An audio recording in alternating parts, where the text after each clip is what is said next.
vivre seul et mourir seul, c'est absolument horrible.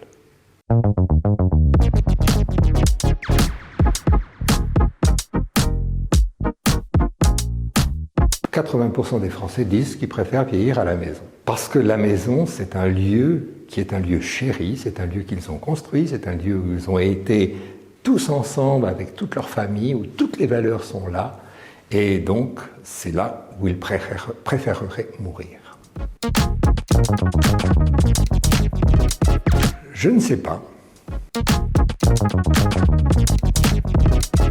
Le seul grand, c'est l'entourage familial.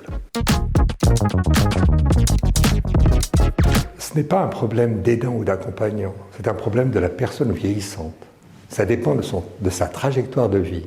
Si cette personne a tout au long de sa vie aimé les autres, eu un environnement affectif, familial, amical, professionnel, à ce moment-là, elle vieillira dans de meilleures conditions que si elle est complètement isolée. C'est donc un des choix de vie tout au long de la vie.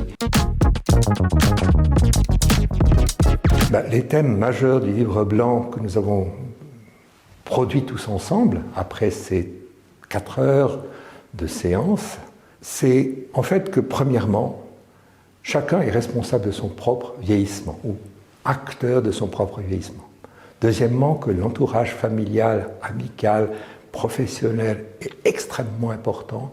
Troisièmement, le cercle de professionnels de santé à domicile est de mieux en mieux constitué.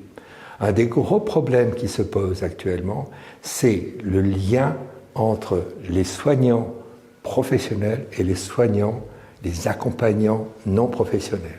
Et la coordination des soins est vraiment fondamentale et c'est un des thèmes majeurs de ce rapport.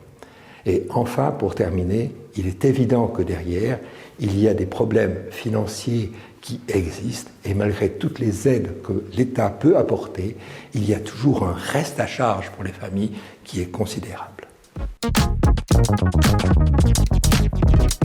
Je crois que ce n'était pas le problème. Le problème était de passer de Limoges et d'une carrière loco-régionale française à une carrière internationale à Genève. Alors effectivement, les salaires sont beaucoup plus importants, mais il faut savoir que le prix de la baguette est 3 fois plus important à Genève qu'en France. L'organisation n'est pas différente, elle est exactement la même. L'avantage de Genève, quand j'y suis rentré, c'est que le département avait été créé 20 ans auparavant, et donc c'était plus une gériatrie qui débutait, mais déjà j'étais un gériatre de la 2e ou 3e génération. À Limoges, j'avais un département avec 3 chefs de clinique. À Genève, je suis arrivé dans un département avec 25 chefs de clinique. Donc la gériatrie était beaucoup plus développée et elle reste toujours beaucoup plus développée à Genève que dans beaucoup de CHU en France. Alors, je crois que j'ai trouvé la solution. C'est-à-dire qu'en étant complètement stimulé, mais cette stimulation, elle est non seulement personnelle, mais aussi elle vient de l'extérieur. Par exemple, je n'ai jamais demandé à être interviewé aujourd'hui, on m'a stimulé pour être interviewé. Et c'est ça qui me maintient en forme. J'aimerais mieux qu'il soit ciblé sur la dernière période de vie et non pas l'extrême dernière période de vie. Le décès lui-même, c'est quelque chose de relativement court, ou relativement court par rapport aux années que l'on a passées avant.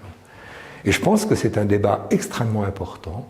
C'est un débat éthique, philosophique, culturel, religieux, qui pose problème.